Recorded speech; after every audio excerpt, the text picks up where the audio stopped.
Hello student, welcome to our Mastura classes. आज मैं आपके लिए लेकर आई हूँ एनसीईआरटी क्लास 8 साइंस चैप्टर 16। जो हमारा चैप्टर 16 है वो क्या है? प्रकाश। आज हम जानेंगे प्रकाश के बारे में। संसार को हम मुख्य रूप से अपनी ज्ञानेंद्रियों से जानते हैं।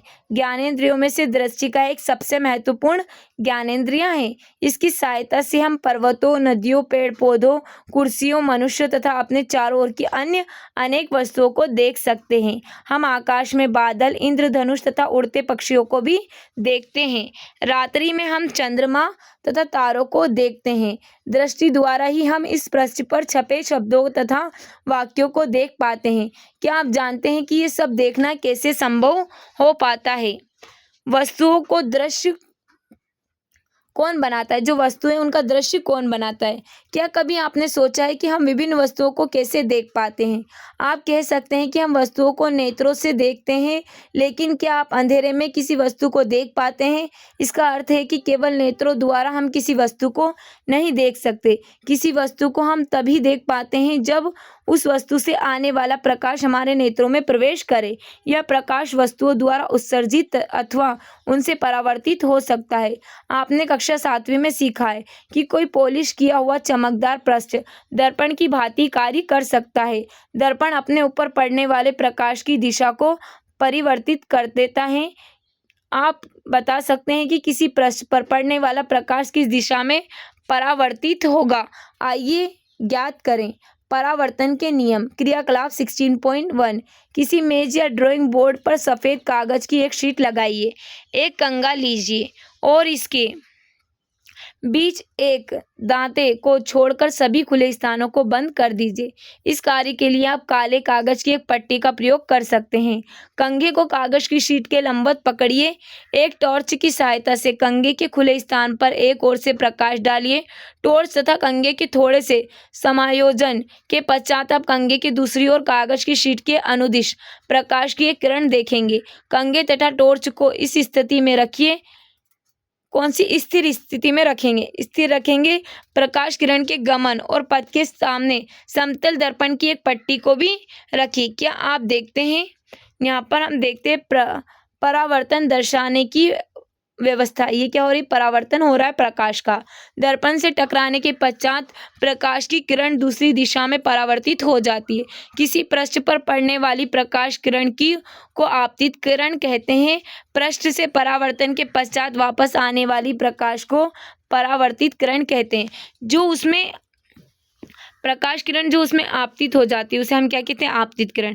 और जो परावर्तित हो जाती है उसे क्या कहते हैं? परावर्तित किरण कहते हैं। प्रकाश किरण का अस्तित्व एक आदर्शीकरण है।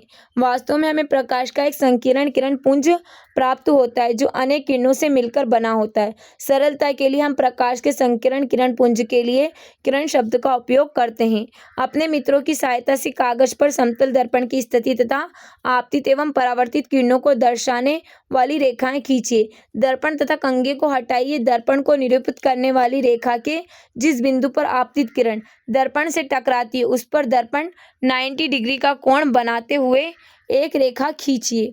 यह रेखा परावर्तक पृष्ठ के उस बिंदु पर अभिलंब कहलाती है। आपतित किरण तथा अभिलंब के बीच के कोण को आपतन कोण कहते हैं। से हम क्या है? कोण आई। परावर्तित किरण तथा अभिलंब के बीच के कोण को परावर्तन कोण, कोण आर कहते हैं। आपतन कोण तथा परावर्तन कोण को मापिए। इस क्रियाकलाप को आप तन कोण परावर्तित करके कई बार दोहराइए। प्रेक्षणों को सारणी में लिखिए। जैसा कि हम यहाँ पर देख सकते हैं, हमने एक अभिलंब खींचा और इनके बीच के कोण को हम यहाँ पर ज्ञात कर सकते हैं। तो ये क्या हमारा यहाँ पर कौन सा कोण बन रहा है? परावर्तन कोण। और ये कौन सा? आपतन कोण। आपतन कोण यहाँ से जाने वाला प्रकाश और फिर ये वापस टकरा के आने वाला। तो यहाँ पर ये कोण आर बन रहा है और ये कोण आई बन रहा है। आपतन कोण तथा परावर्तन कोण को हम देख सकते हैं। आपतन कोण तथा परावर्तन कोण के बारे में हम यहाँ पर लिख सकते हैं। क्या आप जानते हैं कि आपतन कोण तथा परावर्तन कोण के बीच कोई संबंध देखते हैं कभी? क्या ये दोनों लगभग बराबर हैं? यदि यह क्रियाकलाप सावधानी पूर्वक किया जाए तो देखा जाता है कि आपतन कोण सदैव परावर्तन कोण के बराबर होता है। यह परावर्तन के नियमों में एक है। आइए परावर्तन से संबंधित एक और क्रियाकलाप करें। यदि दर्पण पर प्रकाश अभिलंब के अनुदिश डालूं तो क्या होगा? क्रियाकलाप 16.2। क्रियाकलाप 16.1 को दोबारा कीजिए। इस बार किसी सख्त कागज की शीट अथवा चार्ट पेपर का उपयोग कीजिए। शीट मेज के किनारे से थोड़ी बाहरी निकली हुई होना चाहिए। शीट के बाहर निकले भाग को बीच में से काटिए। परावर्तित किरण को देखिए। सुनिश्चित कीजिए कि परावर्तित किरण कागज के बाहर निकले भाग पर भी दिखाई दे। कागज के बाहर निकले उस भाग को मोड़िए जहां पर परावर्तित किरण दिखाई दे रही है।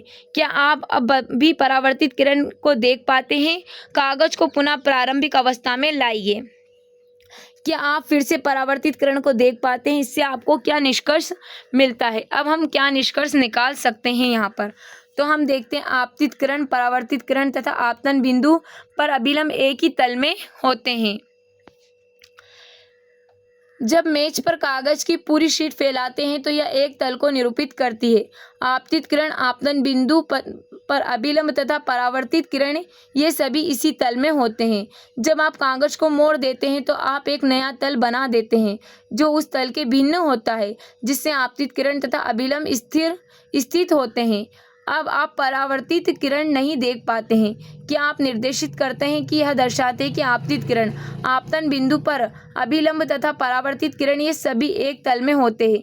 यह परावर्तन एक अन्य नियम है। पहेली तथा बूझों ने उपरोक्त क्रियाकलाप टॉर्च के स्थान पर सूर्य को प्रकाश स्रोत के रूप में उपयोग करके कक्ष के बाहर किया। आप भी प्रकाश स्रोत के रूप में सूर्य का उपयोग कर सकते हैं। इन क्रियाकलापों को किरण वर्ण रेखा उपकरण का उपयोग करके भी किया जा सकता है। यह उपकरण राष्ट्रीय शैक्षिक अनुसंधान और प्रशिक्षण परिषद NCERT द्वारा निर्मित किट में उपलब्ध हैं।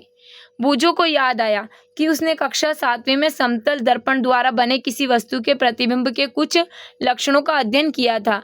पहेली ने उससे उन लक्षणों का स्मरण करने के लिए पूछा। फर्स्ट, क्या प्रतिबिंब सीधा अथवा उल्टा होता है? क्या प्रतिबिंब का साइज वस्तु की साइज के बराबर था?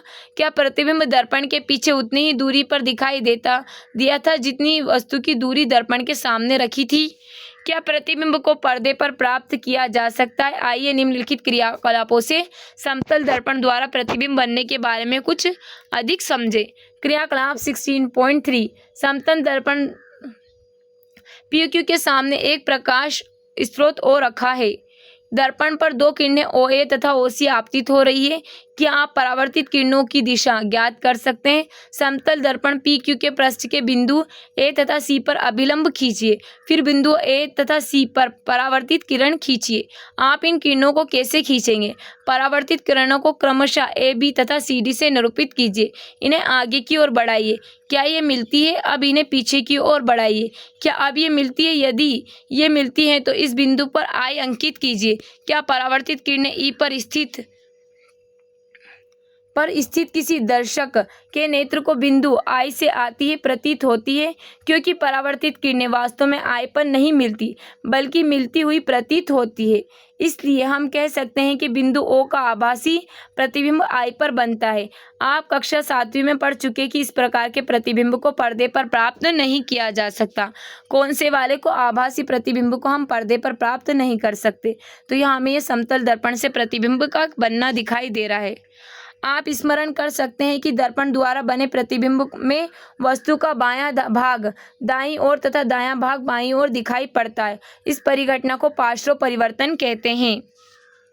नियमित तथा विस्तारित परिवर्तन। क्रियाकलाप 16.4 कल्पना कीजिए कि चित्र 16.6 में दर्शाए अनुसार किसी अनियमित पृष्ठ पर समांतर किरणें आपतित होती है। याद रखिए कि पृष्ठ के प्रत्येक बिंदु पर परावर्तन के नियम मान्य है। विभिन्न बिंदुओं पर परावर्तित किरणों की रचना करने के लिए इन नियमों का उपयोग किया जाता है। क्या ये परावर्तित किरणें एक दूसरे के समांतर है? आप पाएंगे कि ये किरणें भिन्न भिन्न दिशाओं में परावर्तित होती है। जैसा कि हम यहाँ पर देख सकते हैं, अनियमित पृष्ठ पर आपतित समांतर किरणें, अनियमित पृष्ठ से परावर्तित किरणें। जब सभी समांतर किरणें किसी खुरदरे या अनियमित पृष्ठ से परावर्तित होने के पश्चात समांतर नहीं होती तो ऐसे परावर्तन को विसरित परावर्तन कहते हैं। याद रखिए कि विसरित परावर्तन में भी परावर्तन के नियमों का सफलतापूर्वक पालन होता है। प्रकाश का विसरण, गत्ते जैसे विषय वर्ती पृष्ठ पर अनियमितताओं के कारण होता है। इसके विपरीत दर्पण जैसे चिकने पृष्ठ से होने वाले परावर्तन को नियमित परावर्तन कहते हैं। ये नियमित परावर्तन द्वारा प्रतिबिंब बनते हैं। जैसा कि हम यहाँ पर देख सकते हैं, नियमित परावर्तन द्वारा प्रतिबिंब बनते हैं। क्या हम सभी वस्तुओं को प्रकाश के कारण देखते हैं? आपके चारों ओर की लगभग सभी वस्तुओं को आप परावर्तित प्रकाश के कारण ही देख पाते हैं। उदाहरण के लिए चंद्रमा सूर्य के प्राप्त प्रकाश को परावर्तित करता है। इस प्रकार हम चंद्रमा को देखते हैं। जो पिंड दूसरी वस्तुओं के प्रकाश में चमकते हैं उन्हें प्रदीप्त पिंड कहते हैं। क्या आप कुछ ऐसे अन्य पिंडों के नाम बता सकते हैं? कुछ अन्य पिंड जो स्वयं का प्रकाश उत्सर्जित करते हैं, जैसे सूर्य, मोमबत्ती की ज्वाला तथा विद्युत लैंप। इनका प्रकाश हमारे नेत्रों पर पड़ता है। इस प्रकार हम इन पिंडों को देखते हैं। जो पिंड स्वयं का प्रकाश उत्सर्जित करते हैं वे दीप्त पिंड कहलाते हैं। मेरे मन में एक प्रश्न है, यदि परावर्तित किरणें किसी अन्य दर्पण पर आपतित हो तो क्या वे फिर भी परावर्तित हो सकती है? हम इसके बारे में जानेंगे। आइए ज्ञात करते, परावर्तित प्रकाश को पुनः परावर्तित किया जा सकता है। स्मरण कीजिए, जब पिछली बार आप किसी केश प्रसाधक के यहाँ गए थे, उसने आपको एक दर्पण के सामने बैठाया था। बाल कट चुकने के पश्चात उसने आपके पीछे की ओर एक दर्पण रखा था। एक दूसरे दर्पण की सहायता से आप सामने वाले दर्पण में यहाँ देख सकते थे कि आपके बाल कैसे कटे हैं। जैसा कि यहाँ पर हमको दिखाया गया है, केश प्रसाधक की दुकान पर दर्पण ये दिखाई दे रहा है। यहाँ पर हमको देखो, हमारे यहाँ पर क्या दिखाई दे रहा है, इस लड़के का दिखाई दे रहा है कि इसके बाल कैसे कटे हैं। क्या आप बता सकते हैं कि अपने सिर के पीछे के बालों को आप कैसे देख पाए थे? पहेली को याद आया कि कक्षा 6 में विस्तारित क्रियाकलाप के रूप में उसने एक परिदर्शी बनाया था। परिदर्शी में 2 समतल दर्पण उपयोग किए जाते हैं। क्या आप बता सकते हैं कि 2 दर्पणों से परावर्तन द्वारा आप उन वस्तुओं को देखने योग्य कैसे बना पाते जिन्हें आप सीधे नहीं देख पाते? परिदर्शियों का उपयोग पनडुब्बियों, टैंकों तथा बकरों में छिपे सैनिकों द्वारा बाहर की वस्तुओं को देखने के लिए किया जाता है। जो बंकरों में छिपे सैनिक होते हैं उनके द्वारा किया जाता है। बहुप्रतिबिंब, आप जानते हैं कि समतल दर्पण किसी वस्तु का केवल एक ही प्रतिबिंब बनाता है। यदि 2 समतल दर्पणों को संयोजनों में उपयोग करें तो क्या होगा? आइए देखते हैं। क्रियाकलाप 16.5। 2 समतल दर्पण लीजिए, उन्हें एक दूसरे से समकोण बनाते हुए इस प्रकार रखिए कि इनके किनारे में आपस में मिल रहे हैं। इन्हें जोड़ने के लिए आप किसी टेप का उपयोग कर सकते हैं। दर्पणों के बीच एक सिक्का रखिए। आपको इस सिक्के के कितने प्रतिबिंब दिखाई दे रहे हैं? हम यहाँ पर देख सकते हैं समकोण पर रखे समतल दर्पणों में प्रतिबिंब। अब टेप का उपयोग करके दर्पणों को विभिन्न कोण जैसे 45 डिग्री, 60 डिग्री, 120 डिग्री, 180 डिग्री आदि पर जोड़िए। दर्पणों के बीच में कोई वस्तु जैसे मोमबत्ती रखिए। प्रत्येक प्रकरण में वस्तु के बनने वाले प्रतिबिंबों की सहायता नोट कीजिए, जो इसकी संख्या को हम नोट कर सकते हैं। अंत में दोनों दर्पणों को एक दूसरे के समांतर खड़े कीजिए। देखिए अब मोमबत्ती के कितने प्रतिबिंब बनते हैं। अब हम यहाँ पर देख सकते हैं एक दूसरे के समांतर रखे समतल दर्पणों में बने प्रतिबिंब। ये हमको दर्पण दिखाई दे रहा है। क्या अब आप यह स्पष्ट कर सकते हैं कि केश प्रसाधक की दुकान पर आप अपने सिर के पीछे के भाग को कैसे देख पाते हैं? एक दूसरे की किसी कोण पर रखे दर्पणों को द्वारा अनेक प्रतिबिंबों के बनने की धारणा का उपयोग बहुमूर्तिदर्शी कैलाइडोस्कोप के भांति भांति आकर्षण पैटर्न में बनाने के लिए किया जाता है। आज स्वयं भी एक कैलाइडोस्कोप बना सकते हैं। अब हम यहाँ पर देखते हैं बहुमूर्तिदर्शी क्रियाकलाप 16.6। कैलाइडोस्कोप बनाने के लिए दर्पण में लगभग 15 सेंटीमीटर लंबी, 4 सेंटीमीटर चौड़ी 3 आयताकार पट्टी लीजिए। इन्हें चित्र में दर्शाए अनुसार एक प्रिज्म की आकृति में जोड़िए। इन्हें गत्ते या मोटे चार्ट पेपर की एक बेलनाकार ट्यूब में दृढ़ता से लगाइए। सुनिश्चित कीजिए कि ट्यूब दर्पण की पट्टियों से थोड़ी लंबी हो। ट्यूब के एक सिरे को गत्ते की एक डिस्क से बंद कीजिए, जिसमें भीतर का दृश्य देखने के लिए एक यहाँ पर हम देख सकते हैं क्या दिखाई दे रहा है हमको, बहुमूर्तिदर्शी कैलाइडोस्कोप बनाना। एक छिद्र बना हो। डिस्क को टिकाऊ बनाने के लिए इसके नीचे पारदर्शी प्लास्टिक की सिप चिपका दीजिए। ट्यूब के दूसरे सिरे पर समतल कांच की एक वृत्ताकार प्लेट दर्पण को छूते हुए पूर्वक लगाइए। इस प्लेट पर छोटे छोटे रंगीन कांच के छोटे टुकड़े, रंगीन चूड़ियों के टुकड़े रखिए। ट्यूब के इस सिरे को घिसे हुए कांच की प्लेट से बंद कीजिए। रंगीन टुकड़े की हलचल के लिए पर्याप्त जगह रहने दीजिए। आपका केलाइडोस्कोप, जो हमारा यहाँ पर केलाइडोस्कोप है, तैयार है। आप छिद्र से झांकते तो आपको ट्यूब में भांति भांति के पैटर्न दिखाई देते हैं। केलाइडोस्कोप की एक रोचक विशेषता यह है कि कभी भी पैटर्न दोबारा नहीं देख पाएंगे। प्रिय दीवारों वाले कागजों तथा वस्त्रों की डिजाइन बनने वाले तथा कलाकार केलाइडोस्कोप का उपयोग नए नए पैटर्न की कल्पना करने के लिए करते हैं। अपने खिलौनों का आकर्षण बनाने के लिए आप इस रंगीन कागज चिपका सकते हैं। सूर्य का प्रकाश श्वेत या रंगीन। कक्षा 7वीं में आपने सीखा कि सूर्य के प्रकाश को श्वेत प्रकाश के रूप में जाना जाता है। आपने यहाँ भी सीखा है कि इसमें 7 रंग होते हैं। यह दर्शाने के लिए कि सूर्य के प्रकाश में अनेक रंग होते हैं, एक क्रियाकलाप करते हैं। हमारे नेत्रों की संरचना क्या है? हम वस्तुओं को केवल तभी देख पाते हैं जब उनसे आने वाला प्रकाश हमारे नेत्रों में प्रवेश करता है। नेत्र हमारी सबसे महत्वपूर्ण ज्ञानेंद्रिय में से एक है, इसलिए इसकी संरचना तथा कार्यविधि को समझना हमारे लिए विशेष महत्व रखता है। हमारे नेत्र की आकृति लगभग गोलाकार एवं नेत्र का बाहरी आवरण सफेद होता है। यह कठोर होता है ताकि यह नेत्र के आंतरिक भागों की दुर्घटना से बचाव कर सके। इसके पारदर्शी अग्रभाग को कार्निया या स्वच्छ मंडल कहते हैं। कार्निया के पीछे हम एक गहरे रंग की पेशियों की संरचना पाते हैं, जिसे पारीतारिका आइरिस कहते हैं। आइरिस में एक छोटा सा द्वार होता है जिसे पुतली कहते हैं। पुतली के साइज को पारीतारिका से नियंत्रित किया जाता है। पारीतारिका नेत्र का वह भाग है जो इसका विशिष्ट रंग प्रदान करती है। जब हम कह सकते हैं कि किसी व्यक्ति के नेत्र हरे हो तो वास्तव में हम पारीतंत्रिका के रंग के ही बात कर रहे होते। पारीतंत्रिका तंत्र में नेत्र प्रवेश करने वाले प्रकाश की मात्रा को नियंत्रित करती है। आइए देखिए कैसे होता है। जैसा कि हम देख सकते हैं यहाँ पर पक्ष भाग पेशी, प्रकाशिक तंत्रिका, पारीतारिका और लेंस, और ये कर्निया, और यहाँ पर क्या रेटिना। ये क्या हमारा मानव नेत्र हमको दिखाई दे रहा है। अब हम यहाँ पर देखते हैं, ये हमारा यहाँ पर हमको क्या दिया गया है, एक क्रियाकलाप दिखाई दे रहा है हमको 16.7। उपयुक्त साइज का एक समतल दर्पण लीजिए। इस चित्र के अनुसार एक कटोरी में रखिए।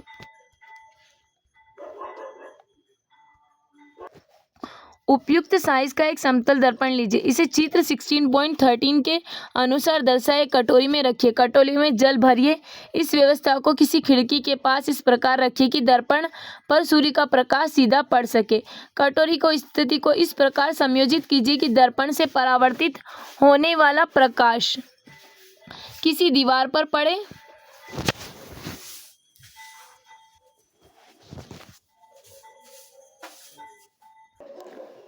यदि दीवार सफ़ेद ना हो तो इस पर सफ़ेद कागज की शीट चिपकाइए। परावर्तित प्रकाश में आपको अनेक रंग दिखाई देंगे। आप इसकी व्याख्या किस प्रकार करेंगे? दर्पण एवं जल संयुक्त रूप से एक प्रिज्म बनाते हैं। यह प्रकाश को इसके रंगों में विभक्त कर देता है। जैसा कि आपने कक्षा 7वीं में अध्ययन किया है, प्रकाश के अपने रंगों में विभाजित होने को प्रकाश का विक्षेपण कहते हैं। इंद्रधनुष विक्षेपण को दर्शाने वाली एक प्राकृतिक परिघटना है। जैसा कि हम यहाँ पर देख सकते हैं प्रकाश का विक्षेपण कैसे हो रहा है। प्रकाश का विक्षेपण अब हम यहाँ पर देख सकते हैं हमको एक क्रियाकलाप 16.8 दिया गया है। अपने मित्र की आंख में देखिए। पुतली के साइज का अवलोकन कीजिए। एक टॉर्च से उसकी आंखों पर प्रकाश डालिए। अब पुतली का अवलोकन कीजिए। टॉर्च को बंद कीजिए तथा उसकी पुतली का एक बार पुनः अवलोकन करें। क्या आप पुतली के साइज में कोई परिवर्तन देख पाते हैं? किस स्थिति में पुतली बड़ी थी? क्या आप बता सकते हैं कि ऐसा क्यों हुआ? किस स्थिति में आपको आंख में अधिक प्रकाश भेजने की आवश्यकता है? मंद प्रकाश में या तीव्र प्रकाश में?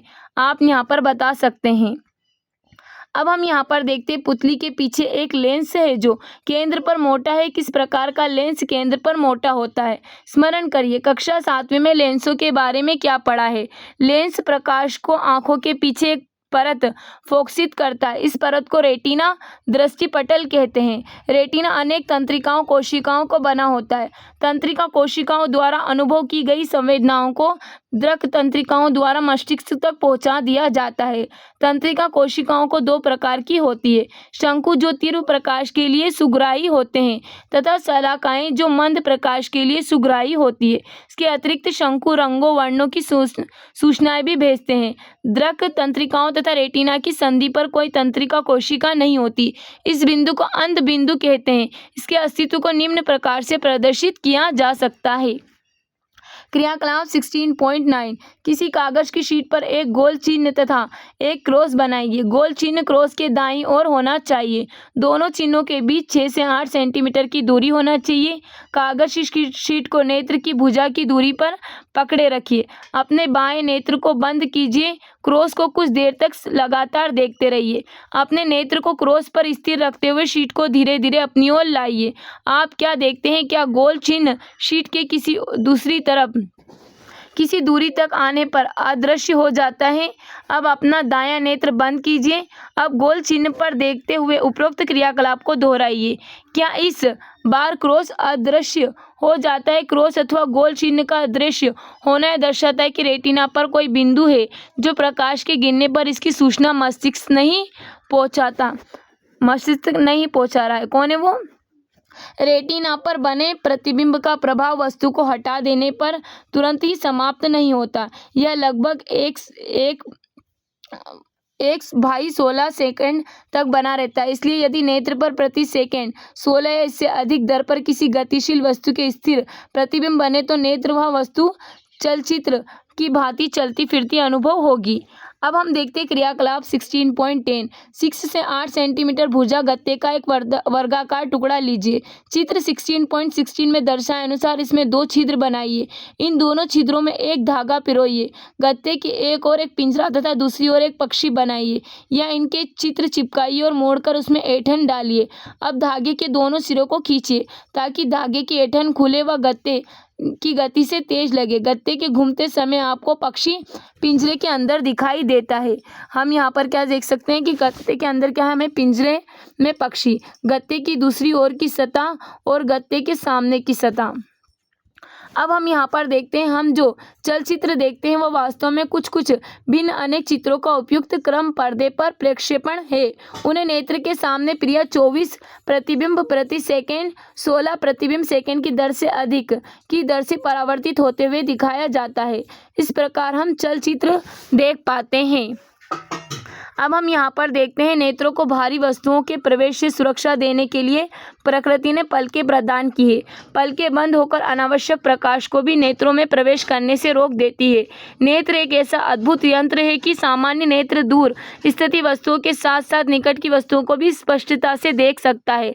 वह न्यूनतम दूरी जिस पर नेत्र वस्तुओं को स्पष्टता से देख सकता है आयु के साथ परिवर्तित होती रहती है। सामान्यतः नेत्र द्वारा पढ़ने के लिए सर्वाधिक सुविधाजनक दूरी लगभग 25 सेंटीमीटर होती है। कुछ मनुष्य पास रखी वस्तुओं को स्पष्ट रूप से देख सकते हैं परंतु दूर की वस्तुओं को स्पष्ट नहीं देख पाते। इसके विपरीत कुछ मनुष्य निकट रखी वस्तुओं को सुस्पष्ट नहीं देख सकते परंतु दूर की वस्तुओं को सुस्पष्ट देख सकते हैं। उचित संशोधक लेंसों के उपयोग द्वारा नेत्र के इन दृष्टि दोषों को संशोधन किया जा सकता है। कभी कभी विशेष रूप से वृद्धावस्था में नेत्र दृष्टिहीन धुंधली हो जाती है। नेत्र लेंस के धुंधला हो जाने के कारण होता है। ऐसा होने पर यह कहा जा सकता है कि नेत्र में मोतियाबिंद विकसित हो रहा है। इसके कारण दृष्टि कमजोर हो जाती है जो कभी कभी अत्यधिक गंभीर रूप ले लेता है। इस दोष की चिकित्सा संभव है। पारदर्शी लेंस को हटाकर नया कृत्रिम लेंस लगाया दिया जाता है। आधुनिक प्रौद्योगिकी ने इस प्रक्रिया को दो सरल और सुरक्षित बना दिया है। क्या कर दिया है? आधुनिक जो प्रौद्योगिकी है उसने इसको सरल और सुरक्षित बना दिया है। नेत्रों की देखभाल, यह आवश्यक है कि आप अपने नेत्रों की उचित देखभाल करें। यदि कोई भी समस्या हो तो आपको किसी नेत्र विशेषज्ञ के पास जाना चाहिए। नेत्रों की नियमित जांच कराइए। यदि परामर्श दिया गया है तो उचित चश्मे का उपयोग कीजिए। नेत्रों के लिए बहुत कम या बहुत अधिक प्रकाश हानिकारक है। अपर्याप्त प्रकाश से नेत्र खिंचाव तथा सर दर्द हो सकता है। सूर्य या किसी शक्तिशाली लैंप का अत्यधिक तीव्र प्रकाश अथवा लेजर टॉर्च का प्रकाश रेटिना को क्षति पहुंचा सकता है। अब हम देख सकते हैं, क्या आप जानते हैं जंतुओं के नेत्र विभिन्न आकृतियों के होते हैं। केकड़े के नेत्र बहुत छोटे होते हैं, परंतु इनके द्वारा केकड़े चारों ओर देख सकते हैं। इसलिए यदि शत्रु पीछे से भी उसकी ओर आता है तब भी उसे पता लगा लेता है। तितली के बड़े नेत्र होते हैं जो सहस्त्रों के नेत्रों के से मिलकर बने होते हैं। यह केवल सामने अथवा पार्श्व में ही नहीं बल्कि पीछे का भी देख सकती है।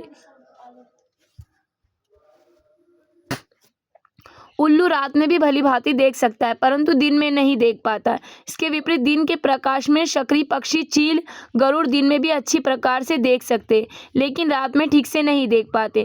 उल्लू के नेत्र में बड़ा कॉर्निया तथा बड़ी पुतली होती है ताकि नेत्र में अधिक प्रकाश प्रवेश कर सके। इसी के साथ साथ इसके रेटिना में बड़ी संख्या में शलाकाएं होती है तथा केवल कुछ ही शंकु होते हैं। इसके विपरीत दिन के समय पक्षियों के नेत्रों में शंकु अधिक तथा शलाकाएं कम होती है। यहाँ पर हम तितली के नेत्र को देख सकते हैं। तितली दिखाई दे रही है, वहाँ पर ये तितली है हमारी और तितली के नेत्र हमको दिखाई दे रहे हैं। अब हम देखते हैं, सूर्य या किसी शक्तिशाली प्रकाश स्रोत को कभी भी सीधा मत देखिए। अपने नेत्रों को कभी भी मत रगड़िए। यदि आपके नेत्रों में कोई धूल का कण गिर जाए तो नेत्रों को स्वच्छ जल से धोइए। यदि कोई सुधार ना हो तो डॉक्टर के पास जाइए। पठन सामग्री को सदैव दृष्टि की सामान्य दूरी पर रखकर पढ़िए। अपनी पुस्तक को नेत्रों के बहुत समीप लाकर अथवा उसे नेत्रों से बहुत दूर ले जाकर मत पढ़िए। कक्षा 6 में आपने संतुलित आहार के बारे में सीखा था। यदि भोजन में किसी अवयव का अभाव है तो इससे नेत्रों को भी क्षति हो सकती है। भोजन में विटामिन ए तथा अभाव नेत्रों में अनेक रोगों के लिए उत्तरदायी होता है। इनमें सबसे अधिक सामान्य रोग है रतौंधी। इसलिए हमें अपने आहार में विटामिन ए युक्त अवयवों को शामिल करना चाहिए। कच्ची गाजर, फूल गोभी तथा हरी सब्जियां जैसे पालक तथा कोड लीवर तेल में विटामिन ए की प्रचुर मात्रा पाई जाती है। अंडे, दूध, दही, पनीर, मक्खन एवं फल जैसे आम तथा पपीता की विटामिन ए से भरपूर होते हैं। चाक्षुष विकृति वाले व्यक्ति भी पढ़ लिख सकते हैं। कुछ व्यक्ति जिनमें बच्चे भी सम्मिलित हैं चाक्षुषी दृष्टि संबंधित अक्षमता से पीड़ित होते हैं। उनकी वस्तुओं को देखने के लिए सीमित दृष्टि होती है। कुछ व्यक्ति जन्म से ही बिल्कुल नहीं देख पाते। कुछ व्यक्ति किसी बीमारी या किसी चोट के कारण अपनी दृष्टि खो देते हैं। ऐसे व्यक्ति स्पर्श द्वारा अथवा ध्वनियों को ध्यानपूर्वक सुनकर वस्तुओं को पहचानने का प्रयत्न करते हैं। वे अपनी दूसरी ज्ञानेंद्रियों को अधिक विकसित कर लेते हैं, तथापि अतिरिक्त संसाधन उन्हें अपनी क्षमताओं और अधिक विकसित करने में सक्षम बना सकते हैं। अब हम देखते हैं यहाँ पर चाक्षुष विकृति वाले व्यक्तियों के लिए अप्रकाशित साधन तथा प्रकाशित साधन। अप्रकाशित साधनों में चाक्षुष साधन, स्पर्श साधन स्पर्श ज्ञानेंद्रियों का उपयोग करके, श्रवण साधन श्रवण ज्ञानेंद्रियों का उपयोग करके तथा इलेक्ट्रॉनिक साधन सम्मिलित है। चाक्षुष साधनों शब्दों का आवर्धित कर सकते हैं, उचित तीव्रता का प्रकाश प्रदान कर सकते हैं तथा सामग्री को उचित दूरी पर जुटा सकते हैं। स्पर्श साधन जिनमें ब्रेल, लेखन पाटी तथा सलाका सम्मिलित है, चाक्षुष विकृति युक्त व्यक्तियों को पढ़ने तथा लिखने में सहायता करते हैं। श्रवण साधनों में कैसेट, टेप रिकॉर्डर, बोलने वाली पुस्तकें तथा अन्य साधन सम्मिलित है। बोलने वाले कैलकुलेटर तथा कंप्यूटर जैसे इलेक्ट्रॉनिक साधन भी उपलब्ध है जिनसे अनेक संगणना कार्य किया जा सकता है। बंद परिपथ टेलीविजन भी एक इलेक्ट्रॉनिक साधन है जो मुद्रित सामग्री को उचित विषयांश कंस्टार्ट में प्रदीप्त के साथ आवर्धित करता है। आजकल स्वर्ण सीडी, सीडी तथा कंप्यूटरों के साथ वाक्यंत्र भी वांछित विषयों को सुनने तथा लिखने में अत्यधिक सहायक है। प्रकाशिक साधनों में द्विफोकसी लेंस, संस्पर्श लेंस, रंजित लेंस, आवर्धक तथा दूरबीनी साधन सम्मिलित है, जबकि लेंसों के संयोजन चाक्षुष सीमा बंधन के संशोधन के लिए उपयोग किए जाते हैं। दूरबीनी साधन चौक बोर्ड तथा कक्षा प्रदर्शनों को देखने के लिए उपलब्ध है। अब हम यहाँ देख सकते हैं ब्रेल पद्धति क्या है। चाक्षुष विकृति युक्त व्यक्तियों के लिए सर्वाधिक लोकप्रिय है साधन ब्रेल कहलाता है। लुई ब्रेल जो स्वयं एक चाक्षुष विकृति युक्त व्यक्ति थे, चाक्षुष विकृति युक्त व्यक्तियों के लिए एक पद्धति विकसित की तथा 1821 में प्रकाशित किया। वर्तमान पद्धति 1932 में अपनाई गई। सामान्य भाषाओं में गणित तथा वैज्ञानिक विचारों के लिए ब्रेल कोड, ब्रेल पद्धति का उपयोग करके अनेक भारतीय भाषाओं को पढ़ा जा सकता है। ब्रेल पद्धति 63 बिंदुकित पैटर्न अथवा छाप है। प्रत्येक छाप एक अक्षर अथवा एक समुच्चय सामान्य शब्द अथवा व्याकरणिक चिन्हों को प्रदर्शित करती है। बिंदुओं को ऊर्ध्वाधर पंक्तियों के 2 कक्षों में व्यवस्थित किया गया है। प्रत्येक पंक्ति में 3 बिंदु है। अंग्रेजी वर्णमाला के कुछ अक्षरों तथा कुछ सामान्य शब्दों को प्रदर्शित करने के लिए बिंदुकीत पैटर्न नीचे दर्शाया गया है। जैसा कि हम यहाँ पर देख सकते हैं, ये क्या है, CAT कैट एंड कोमा, ये हमको दिखाई दे रहा है। बेल पद्धति का उपयोग किए जाने वाले बिंदुकीत पैटर्न का उदाहरण। इन पैटर्न को जब बेल शीट पर उभरा जाता है तो ये चाशु विकृति युक्त व्यक्तियों को छूकर शब्दों को पहचानने में सहायता करते हैं। स्पर्श को आसान बनाने के लिए बिंदुओं को थोड़ा सा उभार दिया जाता है। चाक्षुष विकृति युक्त व्यक्ति ब्रेल पद्धति को अक्षरों से सीखना प्रारंभ करता है। इसके पश्चात विशेष छापों एवं अक्षरों के संयोजनों को पहचानना सीखने की विधियों को स्पर्श से पहचान करने में निर्भर होती है। प्रत्येक छाप को स्मरण करना पड़ता है। ब्रेल पाठों को हाथ या मशीन से तैयार किया जा सकता है। आजकल टाइपराइटर, जो हमारा टाइपराइटर है, युक्तियों का मुद्रण मशीनें विकसित की गई है। अब हम यहाँ पर देख सकते हैं कुछ चाक्षुष विकृति युक्त भारतीयों को महान उपलब्धियां प्रदान करने का श्रेय दिवाकर नामक एक प्रतिभा संपन्न बालक ने गायक के रूप में आश्चर्यजनक प्रदर्शन दिए हैं। जन्म से पूर्णतः चाक्षुष विकृति के युक्त श्री रविंद्र जैन ने इलाहाबाद में से अपनी संगीत प्रभाकर की उपाधि प्राप्त की। उन्होंने एक गीतकार, संगीतकार तथा गायक के रूप में अपनी श्रेष्ठता को दर्शाया। श्री लाल अडवाणी, जो स्वयं चाक्षुष विकृति युक्त है, ने भारत में विकलांगों के पुनर्वास तथा विशिष्ट शिक्षा के लिए एक संस्था की स्थापना की। इसके अतिरिक्त उन्होंने यूनेस्को में ब्रेल समस्याओं पर भारत का प्रतिनिधित्व किया। अमेरिका की एक लेखिका जो हमारी यहाँ वो क्या थी, प्राध्यापिका हेलन ए केलर संभवतः सर्वविदित तथा प्रेरक चाक्षुष विकृति युक्त महिला थी। 18 महीने की आयु में उन्होंने दृष्टि खो दी थी, लेकिन उनके संकल्प तथा साहस के कारण वह एक विश्वविद्यालय से स्नातक की उपाधि ग्रहण कर सकी। स्टोरी ऑफ माई लाइफ 1903 सहित उन्होंने अनेक पुस्तकें लिखी। हेलन ए केलर, इनका फोटो हमको यहाँ दिखाया गया है। अब हम यहाँ पर देख सकते हैं कुछ प्रमुख शब्द: आपतन कोण, परावर्तन कोण, अंध बिंदु, ब्रेल, शंकु, स्वच्छ मंडल, कार्निया, विसरित या अनियमित परावर्तन, आपतित किरण, परितारिका, आइरिस, बहुमूर्तिदर्शी, केलाइडोस्कोप, पार्श्व परिवर्तन, परावर्तन के नियम और पुतली, परावर्तित किरण, परावर्तन, नियमित परावर्तन, दृष्टिपटल, रेटिना या शलाकाएं। अब हम यहाँ पर इसका सारांश देख लेते हैं। हमने क्या सीखा? प्रकाश सभी पृष्ठों से परावर्तित होता है। जब प्रकाश किसी चिकने पॉलिश किए हुए तथा नियमित पृष्ठों पर आपतित होता है तो यह नियमित परावर्तन होता है। विसरित अनियमित परावर्तन खुरदरे पृष्ठों से होता है। परावर्तन के 2 नियम है। आपतन कोण परावर्तन कोण के बराबर होता है। आपतित किरण परावर्तित किरण तथा परावर्तक पृष्ठ पर आपतन बिंदु पर खींचा गया अभिलंब एक ही तल में होता है। दर्पण द्वारा बने प्रतिबिंब में पार्श्व परिवर्तन होता है। किसी कोण पर झुके 2 दर्पण अनेक प्रतिबिंब बना सकते हैं। बहुलित परावर्तन के कारण केलाइडोस्कोप में सुंदर पैटर्न बनते हैं। सूर्य का प्रकाश, जो श्वेत प्रकाश कहलाता है, 7 रंगों से मिलकर बना होता है।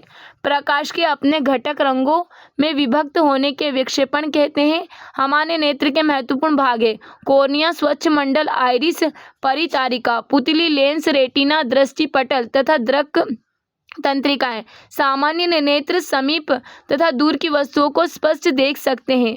ब्रेल पद्धति का उपयोग करके चाक्षुष विकृति युक्त व्यक्ति पढ़ तथा लिख सकते हैं। चाक्षुष विकृति युक्त व्यक्ति अपने पर्यावरण से संपर्क के लिए अपनी दूसरी ज्ञानेंद्रियों को अधिक तीक्ष्णता से विकसित कर लेते हैं। अब हमें यहाँ कुछ क्वेश्चंस दिए गए हैं। इन सभी क्वेश्चंस के आंसर आप मुझे कमेंट बॉक्स में कमेंट करना। उम्मीद है जो हमारा आज का चैप्टर आपको अच्छा लगा। अगर हमारा आज का चैप्टर आपको अच्छा लगा है तो इसी तरह की अपडेट के लिए हमारे चैनल को सब्सक्राइब करो, बेल आइकन को दबाना ना भूलें। Okay, thank you so much.